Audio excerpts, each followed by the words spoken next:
Harrison with you, and as you know, despite what some politicians might say, the jury is actually not out on climate change. It's real, and Josh Fox, you're here not only as an eyewitness, but the media is for the first time paying attention because of much of your good work.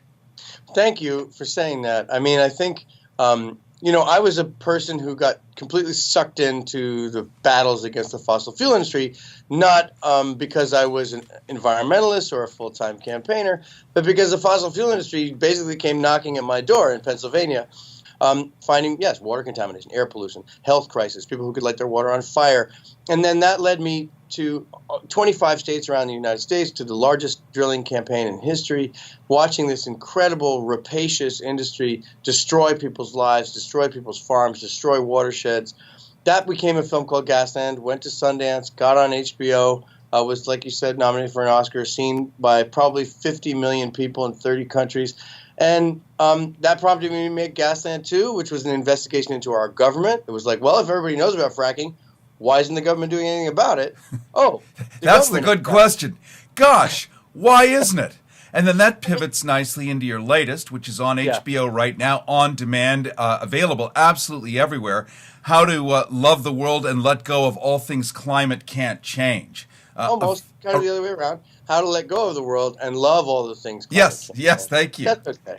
It's a long title. It's probably the longest title in documentary history, but first in your heart. Definitely first in my heart. And just to point out, sort of an eyewitness report, Josh, I was down in Haiti, or next to Haiti, actually, the Dominican Republic and Cuba, and we were pouring cement floors and doing the things that we actually get off on. We can't explain that. Another conversation for another time. But there was Hurricane Matthew. There it was, Category 5, then down to a 4, chasing our ship all the way back to Miami. This fucker was on my ass, and it was blowing, and the waves were splashing over me. You couldn't believe it. And the level of these hurricanes we've never seen before, yet conspicuously missing on any of the local news reports, was the word climate change or golly gosh. It was just, mega hurricane. But I was stuck in it, and I knew something was off. You know something, Kerry? I call this the architecture of denial. It doesn't have to just be that we say on the news, climate change doesn't exist.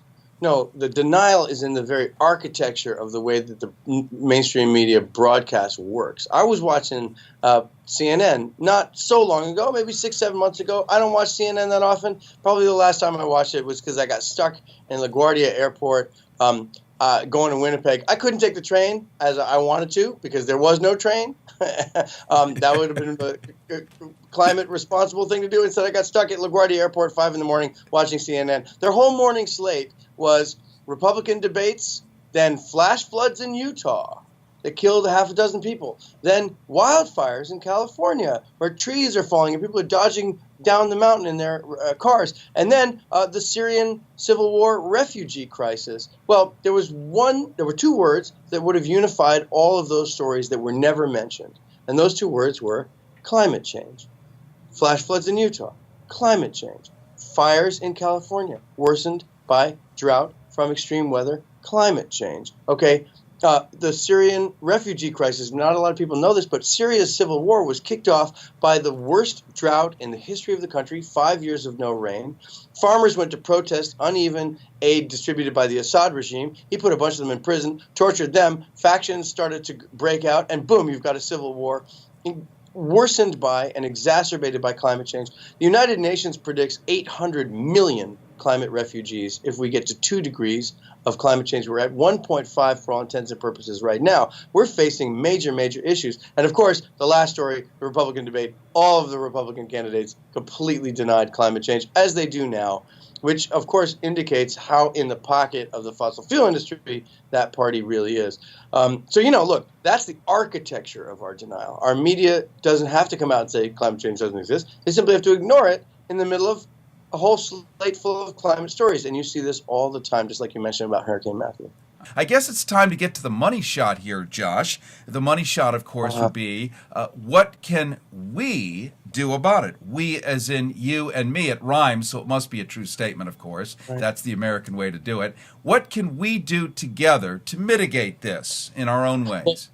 So for me, this is not about changing your light bulb. It's not about, driving a Prius, becoming a vegan, flying less. Yes, of course, all those things will help. But those are all about the individual. That's like me beating myself up. Oh, my God, how am I going to personally solve a crisis that I had no part in creating or, that I inherited from birth. And now I'm going to totally flog myself into some kind of state of individual shame and guilt and sorrow. And I'm going to change. Well, okay, look, all those things will help. Becoming a vegan, becoming a vegetarian, driving less, all those things would be great. But what we need now is collective political action, group political action. Climate change activism is a team sport. Luckily, that's happening all around you.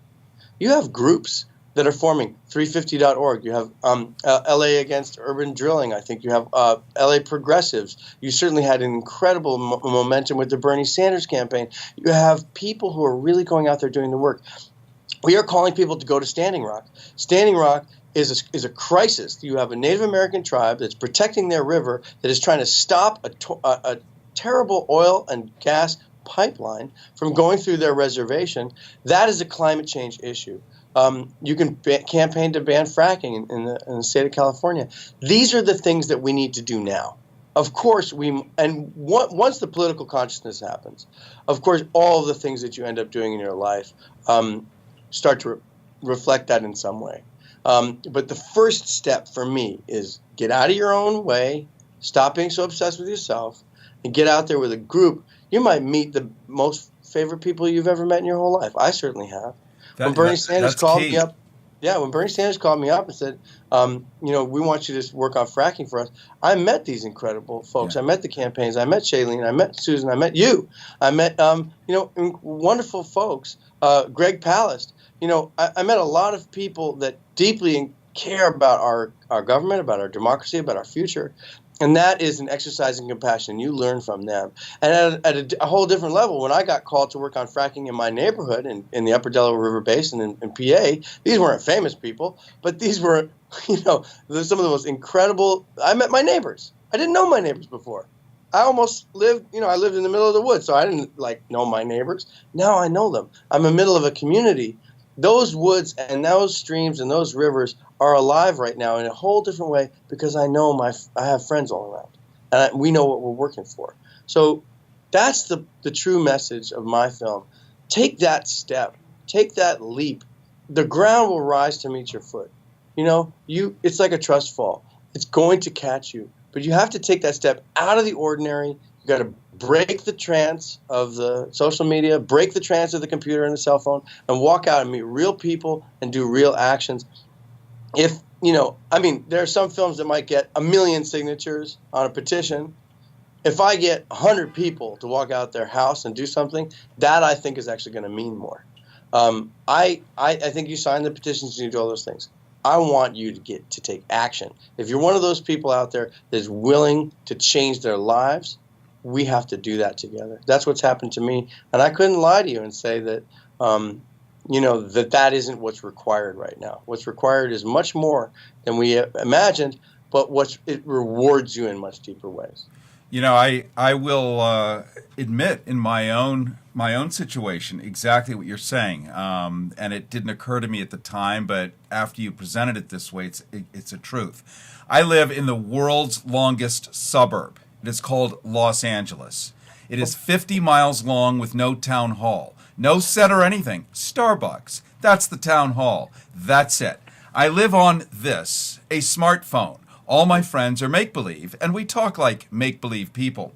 And when I started showing up for Bernie Sanders and other things as well, do you know, Josh, that people have a physical body temperature? Did you know this? I've heard it. Right. I mean, it's kind of shocking after all these years of making love to a fucking electronic device.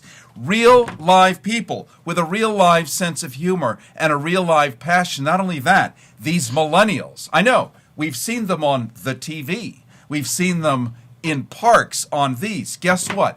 They're stuck on this orb for 70 more years with melting glaciers. Are they thinking this is a joke? People are just kidding? It's not everything? Wrong. And you've identified that so brilliantly. Well, thanks. Look, it's scary what's coming. it's scary what's on the way, that we can't, and a lot of it we're not going to be able to stop. But what we can do is control our reactions. Just know, on behalf of the humans of Earth, 7 billion of us, thank you so much. You're welcome.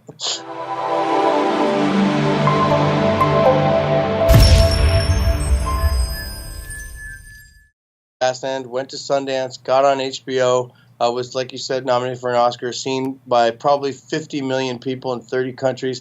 And that prompted me to make Gasland 2, which was an investigation into our government. It was like, well, if everybody knows about fracking, why isn't the government doing anything about it?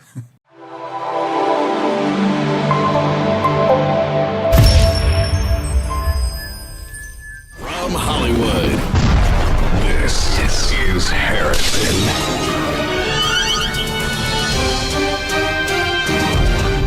Harrison with you, and as you know, despite what some politicians might say, the jury is actually not out on climate change. It's real, and Josh Fox, you're here not only as an eyewitness, but the media is for the first time paying attention because of much of your good work. Thank you for contamination, air pollution, health crisis, people who could light their water on fire. And then that led me to 25 states around the United States, to the largest drilling campaign in history, watching this incredible, rapacious industry destroy people's lives, destroy people's farms, destroy watersheds.